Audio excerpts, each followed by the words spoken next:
Hi everyone, in front of me I've got a ZTE Blade V70 Max, and let me share with you how to turn off running apps on this device.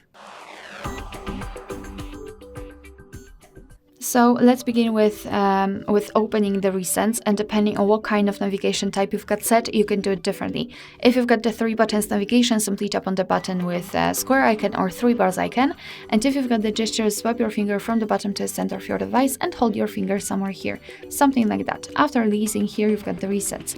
Of course, if you want to, you can close them one by one manually just by swiping them up. However, if you've got a lot of apps opened, I highly recommend to simply tap on this X button. And now we can enter the recents to check, and here we've got no recent items, which means that we just successfully closed all background apps. Alright, so that will be all. Thank you so much for watching. Please hit the subscribe button and leave the thumbs up.